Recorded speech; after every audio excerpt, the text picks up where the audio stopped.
A indicação de Jorge Messias seria um aceno do presidente da República ao público evangélico, que, como o senhor mesmo coloca, é uma parcela muito relevante e significativa do ponto de vista eleitoral para as eleições de 2026.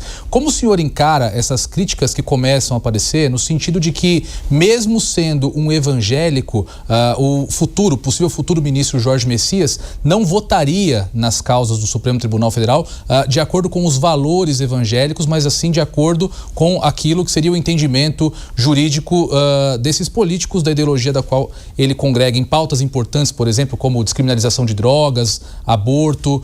Pessoas próximas a Jorge Messias dizem que ele não deixaria que seus valores religiosos interferissem nas suas decisões. Como o senhor avalia essa questão? Primeiro que a prerrogativa é do presidente. Repito, tem um presidente eleito e ele está aí, a prerrogativa é dele e não do Senado. Eu acho que essa questão de ficar fazendo esse jogo de empurra, tentando pressionar a dar nomes ao presidente da República, isso não existe.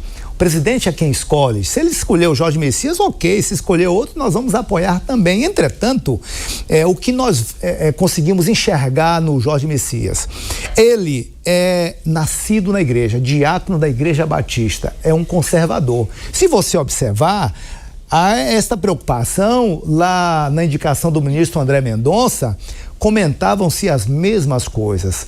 Até um dia ele disse, olha, na minha vida, a Bíblia, no Supremo, a Constituição. E se você pegar a história de um evangélico, ele é sempre conservador. Na dúvida, seja conservador com seus princípios. E essa questão de drogas, aborto, etc., é uma questão que você já tem um direcionamento na pátria. Você olha para o Congresso Nacional, nós temos na Câmara quase 400 conservadores de direita, de esquerda, de centro, são conservadores. O Congresso hoje é um Congresso conservador. E quando o presidente Lula faz uma indicação dessa, ele não disse, não me falou e não me perguntou, sou eu que estou dizendo, tá? É lógico que ele está fazendo o aceno, ele é político, ele está no seu terceiro mandato de presidente da República.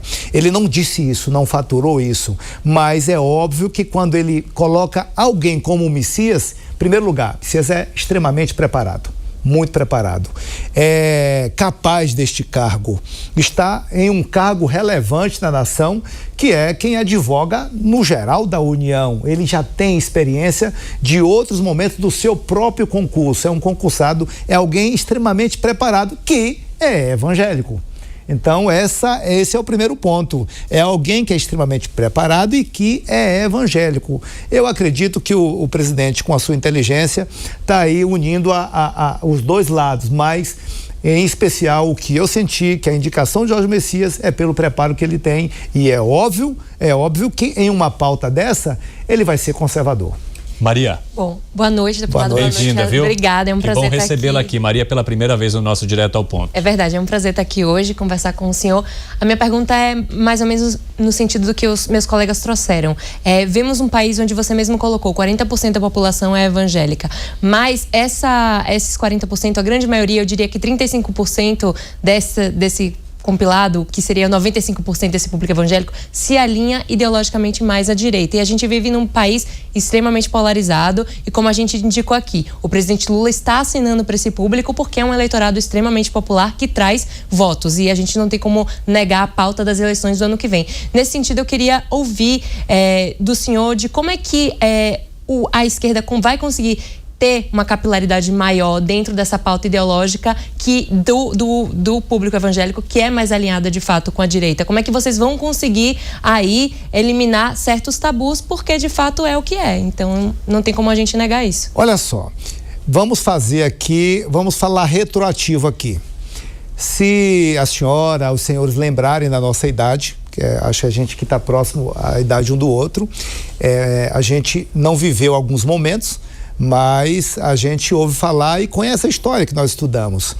Se você pegar Fernando Henrique Cardoso, ele era tucano, mas um socialista, tá? Uhum. Com pensamentos de esquerda, era o que a gente tinha de direita, alguém já de esquerda, que era Fernando Henrique.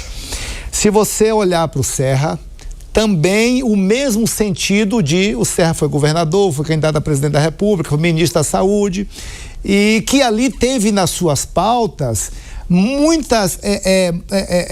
plantando muitas ideologias que deixou preparado, inclusive, para o presidente Lula quando ele assumiu o primeiro mandato. Se você pegar essas pautas de droga, de aborto, homossexual e por aí vai, foi o Fernando Henrique que começou tudo isso. Então, até Bolsonaro, nós não tínhamos Temer, que é um centro-direita, mas que não foi eleito como presidente, sim como vice, não disputou o voto popular. Todos esses passados aí, até Bolsonaro, não existia uma direita exposta no país. O presidente Bolsonaro vem, desperta esse sentimento na população e todo mundo se une do lado de cá. Tanto é que você pega a eleição passada, é 1%.